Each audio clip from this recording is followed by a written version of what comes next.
You lied to me. You looked me in the eyes, and you lied.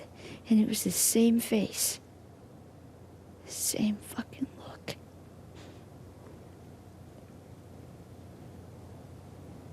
But I think I knew already. I knew this whole time.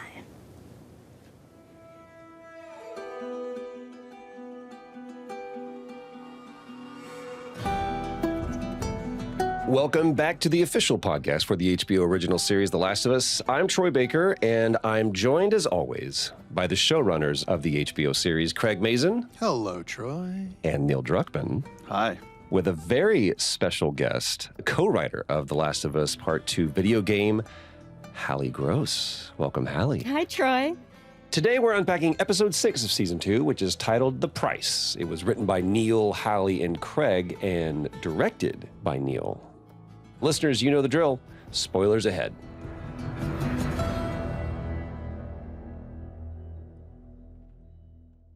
This is nice. Isn't it nice? Just a wonderful little gathering.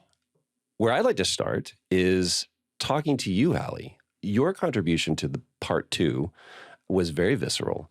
What was it like coming from the game into the show? Obviously, you have a vast amount of experience writing for television. How was this different for you?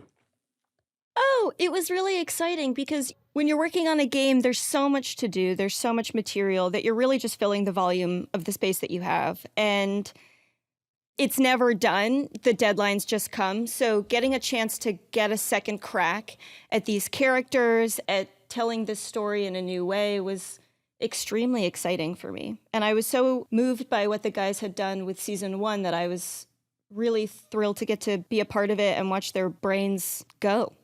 What were you excited that you had worked on previously with the game about adapting into the show?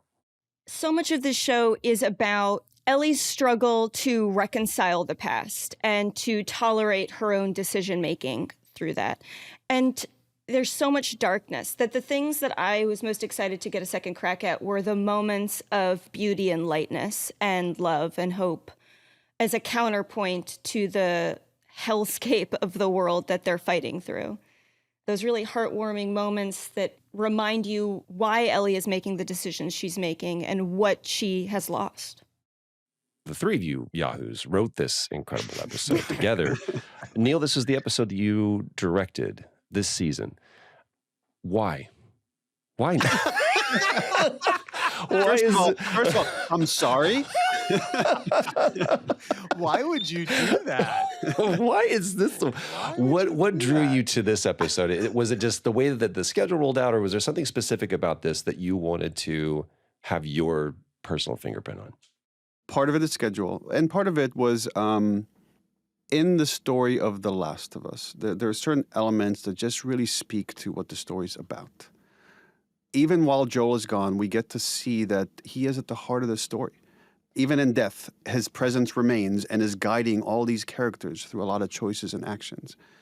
And this episode in particular just felt it got to as deep inside as we're going to get into the story. We'll talk about it later, but that porch scene at the end means everything to me in the story. It really kind of speaks to what these characters are about and their complexity of emotions that they feel towards each other. So I was really nervous and excited to eventually get to that. But then there's all these other really juicy bits, including the exploration of Joel's dad that we didn't get to do in the game. And this is one of those bits that I feel like, well, I'm hoping that gamers will feel what I felt, which is, oh, I get to understand this guy a little bit more. You could take this scene and slot it into the game and it would work exactly the same. Exactly the same. Did I ever tell you about that time I stole a candy bar? I was 10. Grandpa found out, made me give it back, made me apologize to the cashier. And then we went home. Just before I got out of the car, man, it broke my jaw. There was blood everywhere. Grandma thought I was dead. My mouth was wired shut for 2 months. Everybody knew why. It was humiliating. You know what it feels like.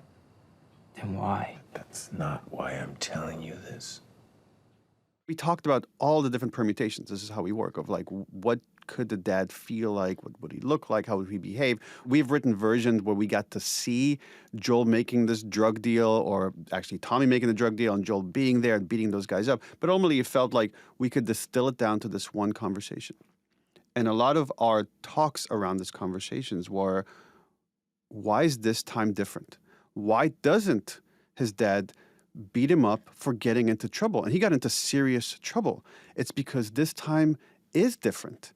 This time, Joel has done what his dad has done previously, which is like he used violence to protect.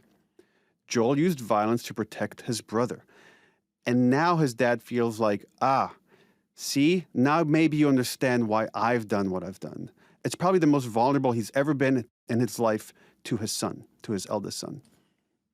There's something that my therapist would say to me.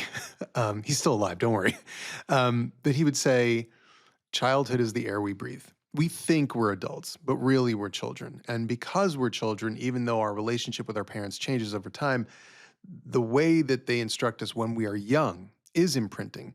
And at first, I think we were talking a little bit more about showing the birth of Joel's, for lack of a better phrase, savior complex. But what it turned into really was a discussion about how to present the chain of influence in a way that wasn't negative. Because what we've seen mostly are people handing down some pretty negative stuff to their children and so on and so on. That's sort of what the world has become. And in some ways, we feel like maybe Joel has taught Ellie some bad lessons. Certainly, the acts that Joel commits at the end of the first season that Ellie becomes aware of, that's not a great lesson per se to hand down to solve your problems through violence. And this was really about saying there is the potential to do better, even if it seems like we're doing worse, even if we are struggling to overcome, that there is a progression, a moral progression in time. I do believe that. I believe that parents are kinder to their children now than they used to be. And I think watching this, which is very common, I mean, growing up in the 80s, people hit their kids all the time. Yeah. I remember my dad telling me about the way he was hit, which is different than the way I was.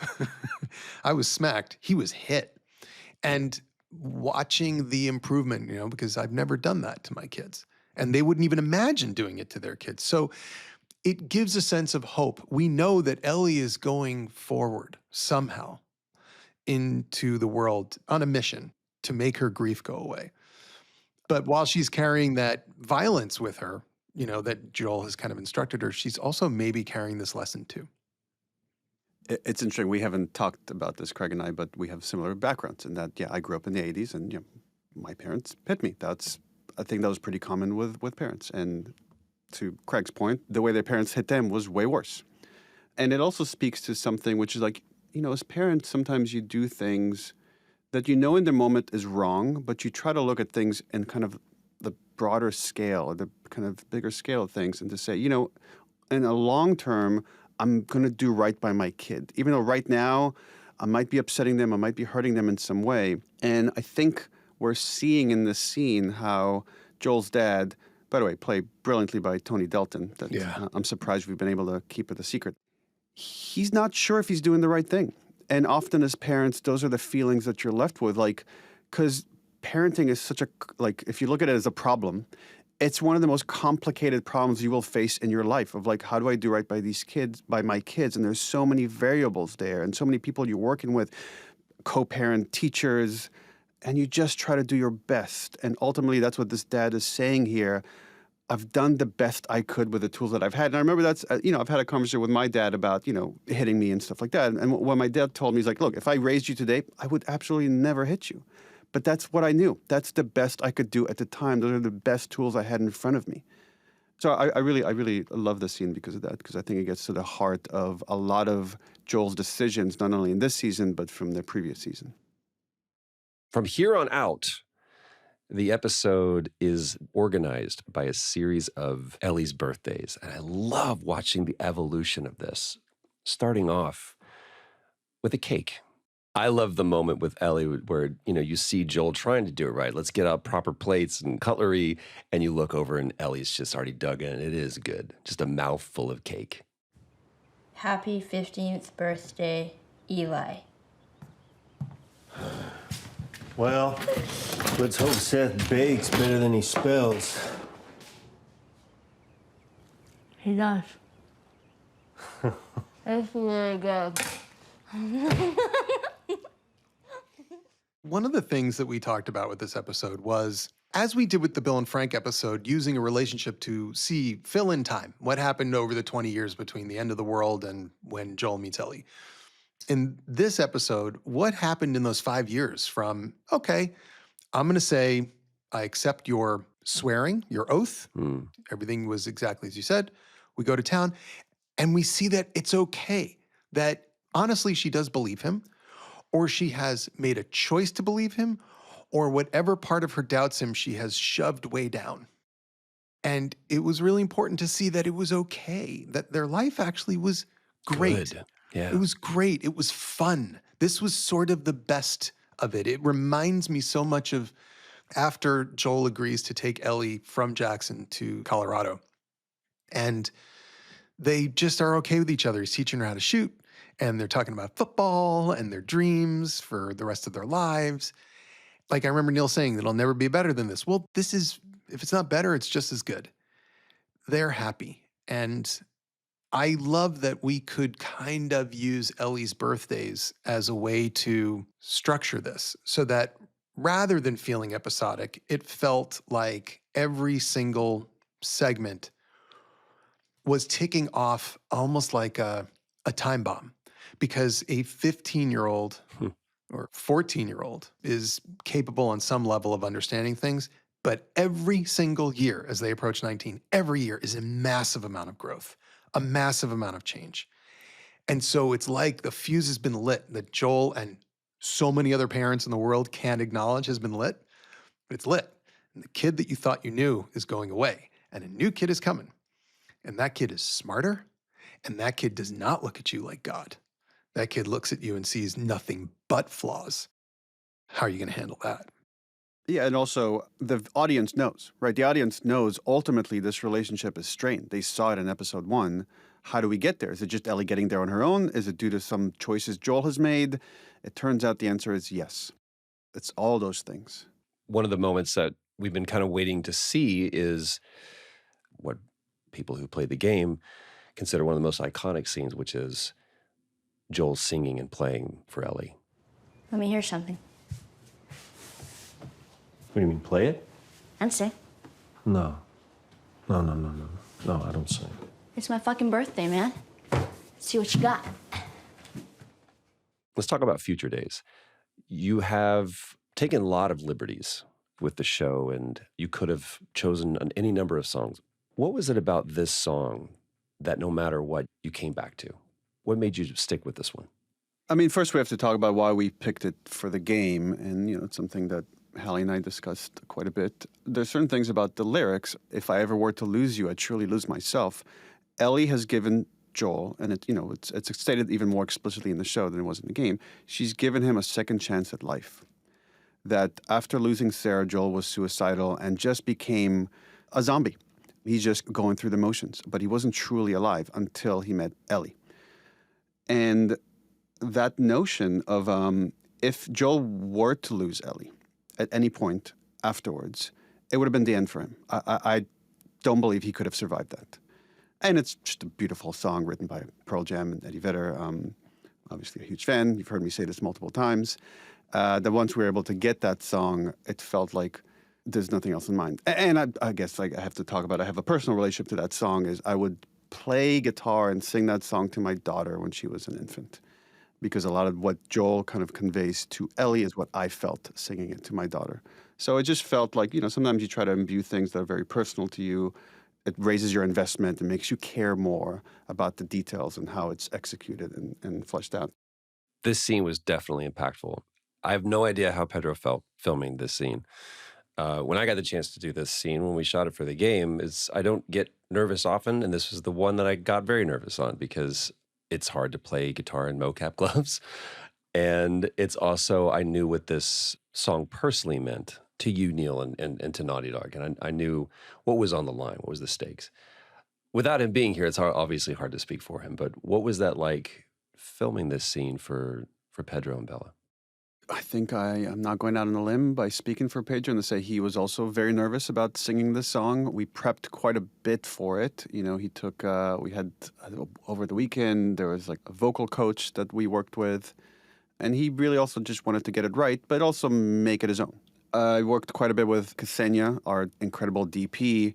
I remember we went on the set a week or two before we were shooting it, and we looked at every corner of that kitchen to find the perfect spot for the right lighting. And then we landed on this kind of kitchen table. It felt like we could silhouette them and really light them in this beautiful way. This moment, they are the happiest we'll ever see them. So how do we just really make it seem almost magical? And it was important to capture that magic with the lighting of this really just this beautiful bonding moment. You know, it's a promise Joel had made to her in the previous season of like, I'll teach you how to play guitar. And here he is fulfilling that promise and fulfilling his role as her dad. One of the things that I think is kind of magical about that moment is how it mirrors the moment where Ellie plays guitar for Dina. Mm-hmm. Like, you're a musician, Troy. Pedro's not really a musician. So there's this other like extra avenue of vulnerability, which is when you're not used to expressing yourself through music. When you do, you don't have the, let's say, the years of polish, rehearsal, performance.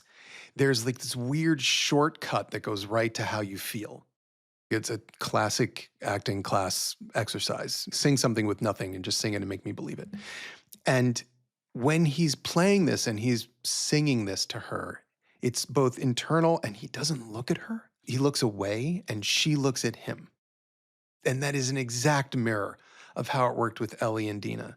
It's obviously a different kind of relationship, but what you're seeing is somebody not performing, but rather being and expressing something true, so much so that they can't even bring themselves to look at you while they do it.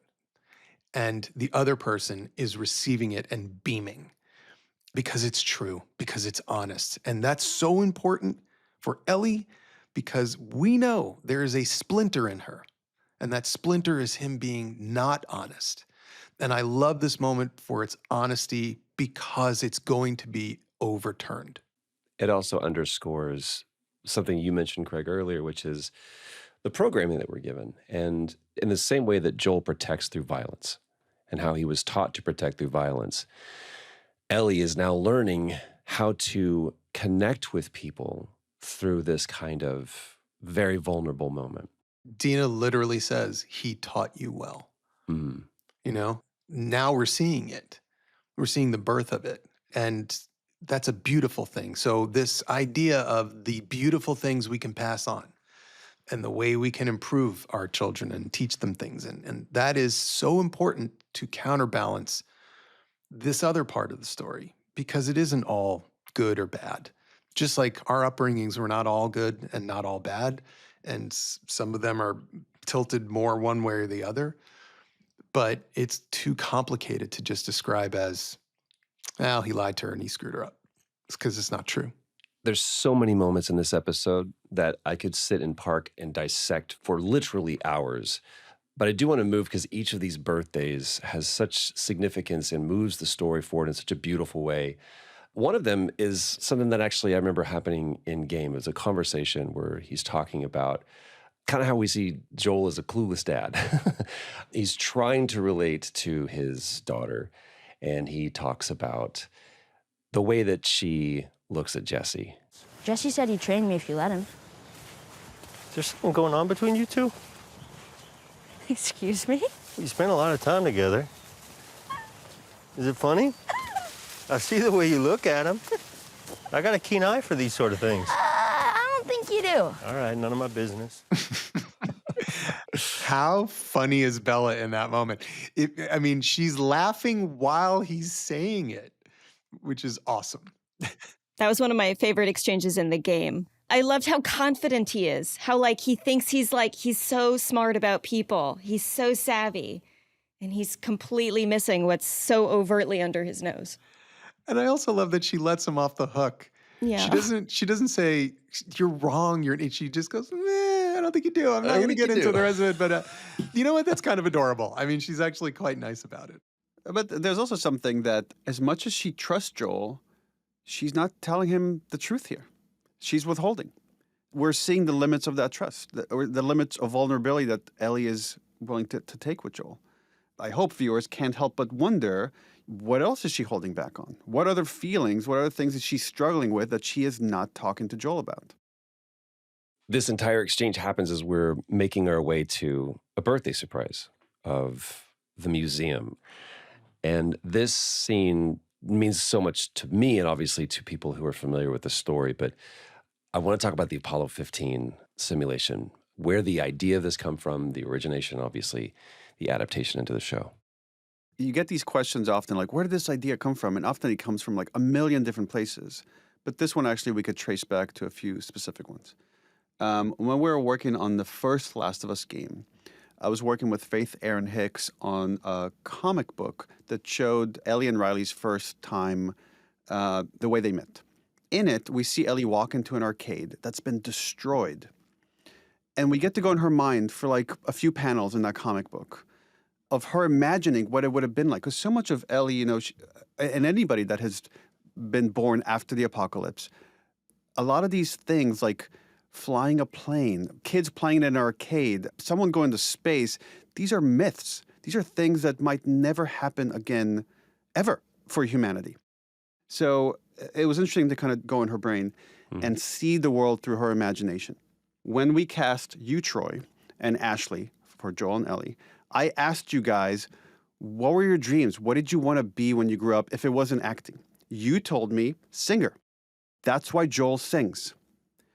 Ashley told me astronaut. She loves space. That's why Ellie is obsessed with space. It's because of your stories that are now imbued in this narrative. So it felt, if that's the thing Ellie loves the most, this is the best gift Joel can give her.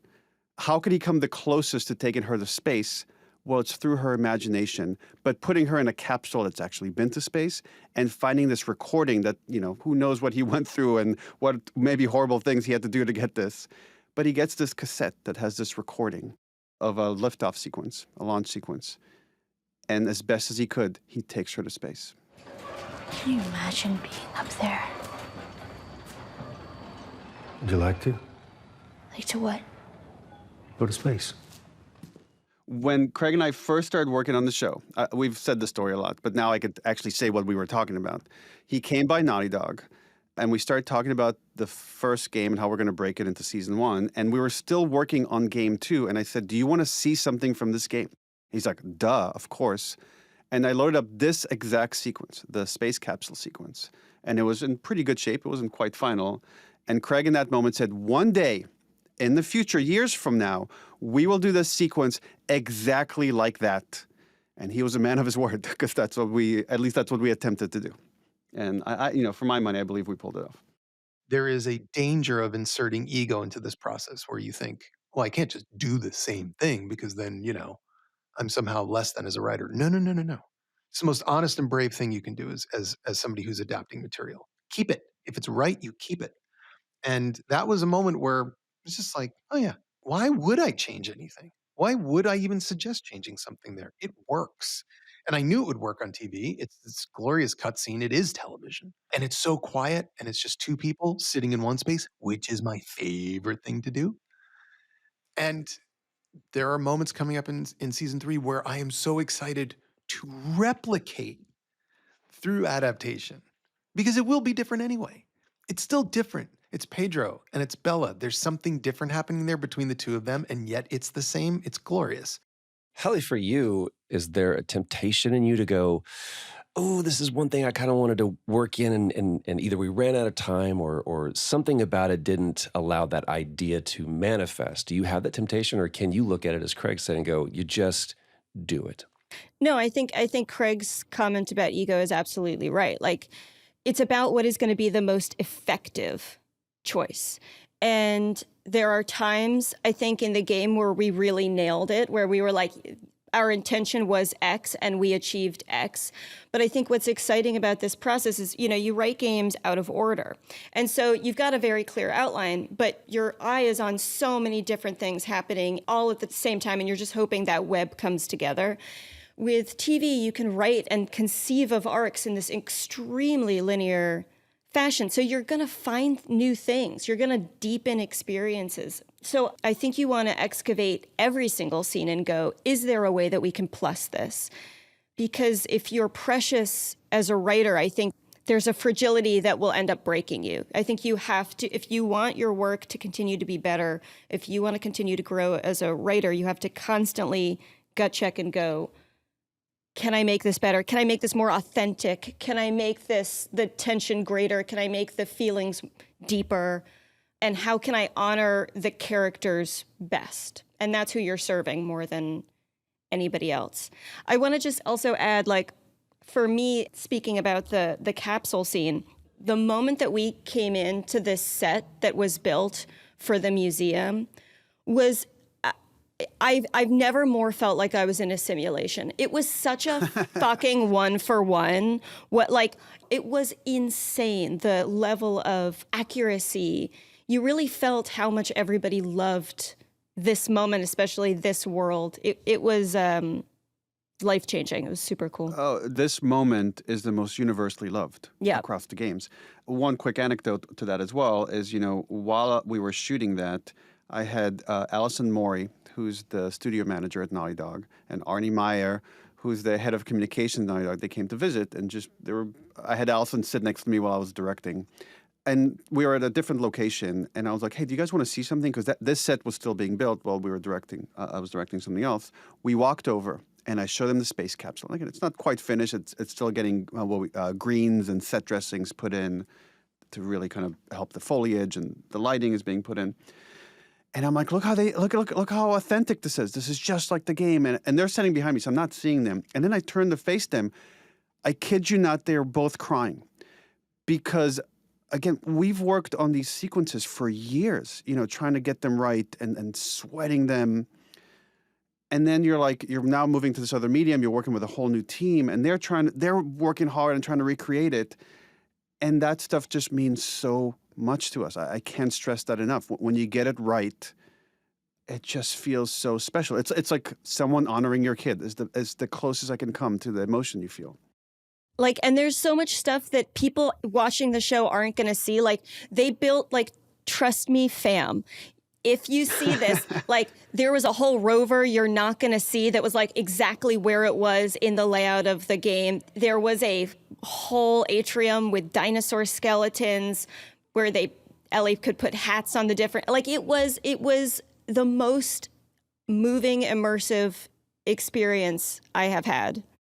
What I love hearing is how much attention goes into every little detail, from the solar system to the capsule to Ellie's tattoo. And this is where we get to see the genesis of that, the beginning of that. Not only is that the first time we get to see this tattoo, but it's also the first time that we really get to see this budding sexuality in Ellie. We have this moment where she gets caught with Kat. And Joel interrupts this moment of intimacy, not only of what's happening between the two of them, but also the covering up of her secret. Let's talk about that moment. Well, it's not really budding, is it? I mean, Ellie's known who she is. I think she's one of those people who's always known. She knew when she was with Riley 5 years earlier, and she knows who she is now.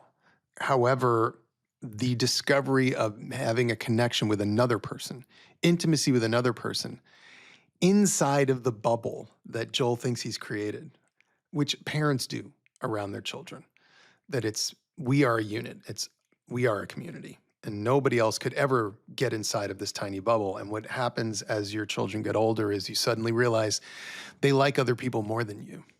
They share things with other people that they don't share with you. And that's necessary because they have to start to break away.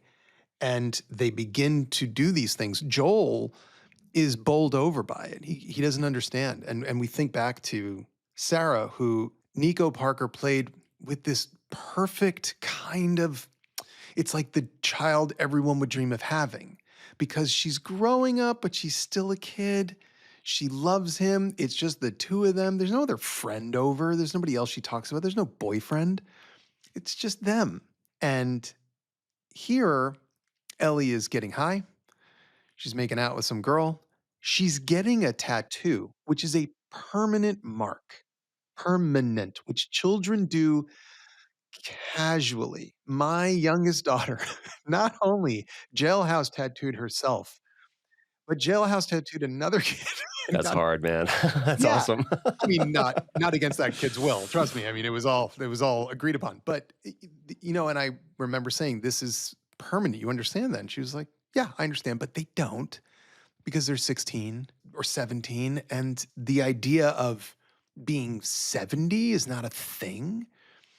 And this rupture here inside of their house leads to this kind of amazing moment where Ellie calls Joel out on something that I think is fascinating.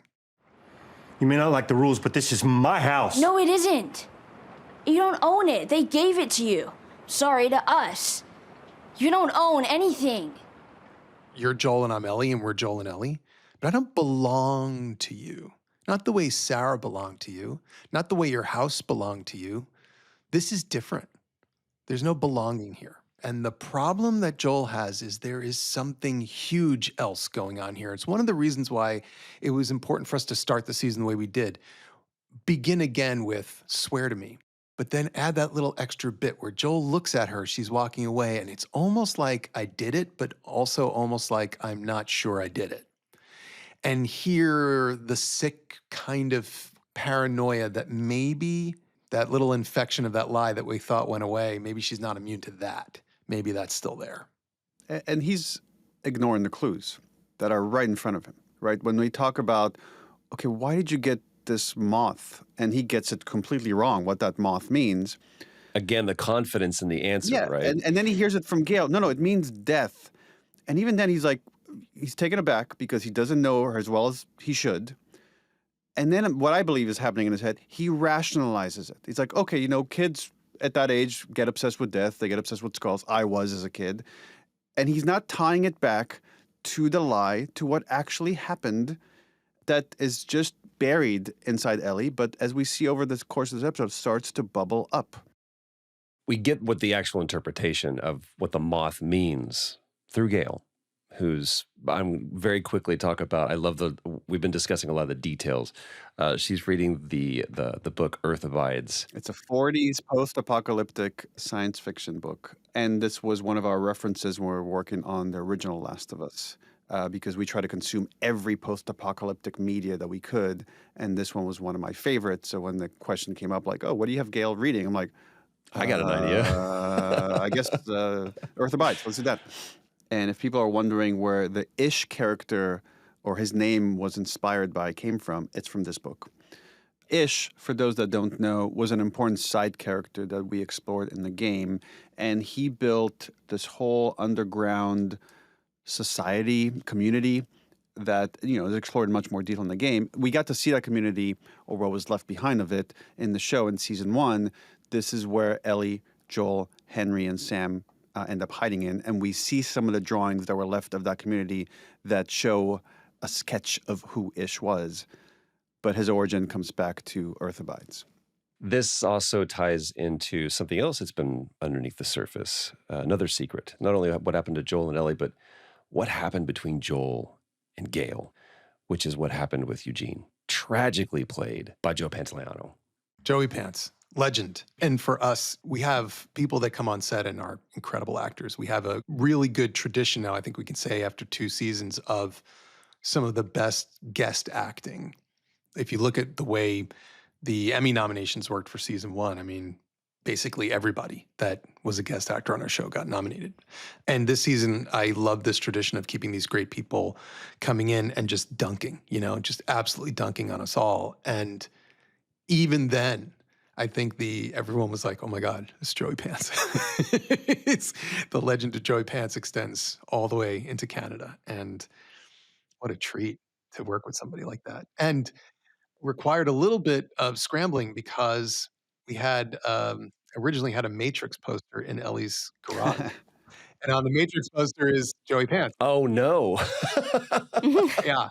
That's a kind of universe boundary breakage that we can't have. VFX, paint this one out. Yeah, took care of that. It is such a beautiful moment because Joel offers, obviously, Eugene has been bitten. And Ellie's the one who says, hold out your hand, slowly count to 10. And he shows that he has time. And he makes one request. Please, I need to see Gail. What a beautiful, beautiful moment. Let's talk about this. We obviously didn't get to see this in the game. It's something that is different. I'm curious from each of you what this moment meant for you. Oh, man. This scene was really tricky. As we were working on this episode, I think this is the scene that we iterated on the most. And there had been a lot of different versions. And we just kind of tossed it around and talked about it and chewed on it and trying to figure out what was sort of... Because this is such an important moment in the sort of zeitgeist of this season. If you have last words for her, I'll pass them along. Last words for her? No, I need her last words for me. And I remember reading that line. I think it was Craig that wrote that line, like, it's her last words. I want her last words for me. And I remember reading that line being like, oh, there it is. That's what we've been looking for this whole time, was that line. Understood. It was a tough scene. I remember Yeah. there were a lot of versions. And yeah, I think on that, that was the version where I think Neil called me. He's like, well, Hallie's in tears. I think this is working. Yeah, that one got me. Yeah. The reason I enjoyed collaborating with Halley and Craig writing this scene is it felt like such a complicated problem to solve. On the one hand, we have the mystery that we've set up in episode 1 about Gail and Eugene and what happened there. Then we have, in the game, the way the game part 2 is structured is these flashbacks, and they're not identical to what's happening here, but there's certain different flashbacks that achieve similar things that these flashbacks achieve, and they're spread out throughout the game while you're playing as Ellie. Here we said, okay, let's take all of them and kind of compress them into this one episode. And, in the game, something very, very different that happens. Ellie travels. She leaves Jackson and she finds the hospital. And in it, she finds evidence of what Joel has done, and then she confronts him about it. We felt like, for live action, the show has become more grounded, more realistic than the game. It felt a bit far-fetched for her to leave. And so we needed to achieve it in a different way. So that is a variable that we have to address at some point. Yeah. And eventually we're working towards this porch scene that Ellie will confront Joel with all these things. So how do we get the truth without Ellie having hardcore evidence that Joel lied to her? And it's like, well, if we see another example where he does the same exact thing. And this is where, like, all of a sudden, right, that's when the penny dropped and everything kind of fell into place. And it felt like, then it felt like a joy to write that scene because we know the destination. This is the thing we always talk about. Once we know the destination, it's so easy to make the right creative choices. Without knowing that destination, that's where you flounder for a while. And that's where we floundered, I think, for a while with the scene because we didn't have that destination. But once it all fell into place, and then to see the way Joey Pants approached it, I often don't like revealing too much about actors and their process, but I really loved what he did here, and it's worth mentioning, is he saw this moment as he's facing his death. He becomes so terrified, he turned into a child. That's how he approached that scene. And he needed Gail to give him comfort. And again, no one is doing necessarily the wrong thing. Maybe the one thing that Joel did wrong is that he lied to Ellie. He could have told her the truth. But he's protecting Jackson. He's following the rules, actually, and the rules are like you cannot bring Eugene back because who knows what will happen. If he turns right next to Gail, he could bite her, she could get infected. That's why they don't do it. But he makes the fatal flaw of it in trying to protect Ellie. He lies to her again. And it all culminates in, Neil, what you just brought up, which is the porch scene. You gave us a glimpse of this in the very beginning where Joel is sitting on the porch and we just see Ellie walk past him.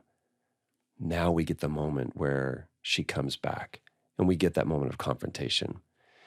With the same reverence that you approach the capsule, with the same level of we have to get these details right, there are moments in this scene that are different. It's not one-to-one. One of the things that I really loved about this adaptation is that Ellie doesn't know for sure. There's no hard evidence. What she has is an intuition. As she's grown up and rolling his story around in her mind, it doesn't add up at all. And I love that she has to pull it out of him and he has to admit it step by step. He has to acknowledge there were no other immune people. They could have made a cure. He did kill everyone in the hospital. He did specifically kill Marlene, who was the closest thing Ellie had to a mom before all of this happened. The one person that kept her alive before she handed her off to Joel. And then he lied to her. And that is so painful to watch. That then blending into the exact then back and forth that you had on the porch from the game, which, by the way, takes place at the end of the game. And here we have it here for good reason, is fantastic. And then inside of that, this then little adaptive bit where we come back around to the lesson Joel learned from his father that he is now putting on her. But if somehow I had a second chance at that moment, I would do it all over again. Because you're selfish. Because I love you.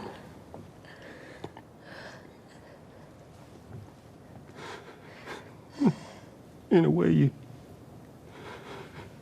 can't understand. Maybe you never will.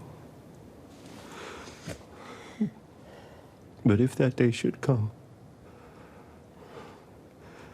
if you should ever have one of your own,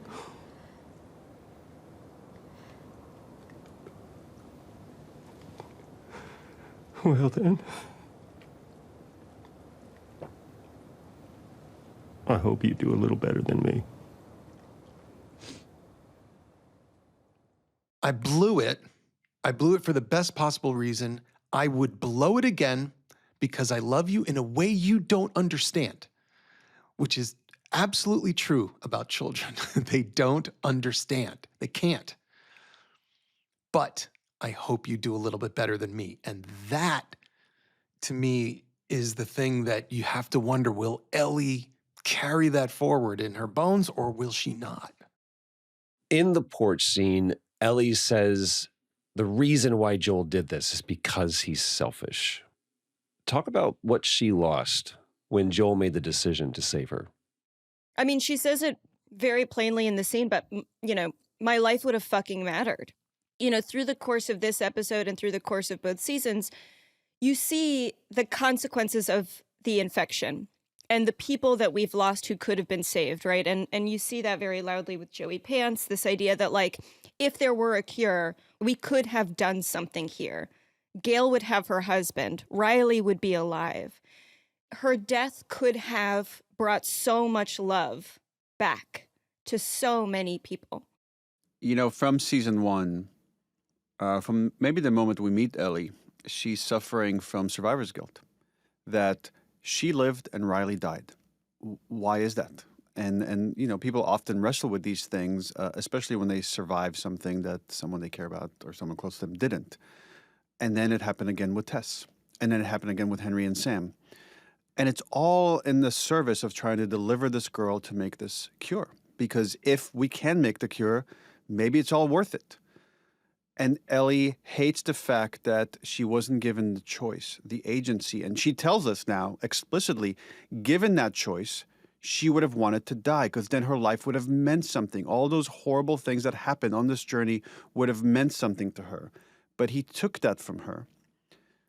And in the same conversation, she comes to understand this unconditional love that he has for her. And even though it kills her, it eats away at her and has eaten away at her since they made that decision, she wants to move towards reconciliation. I don't think I can forgive you for this. But I would like to try.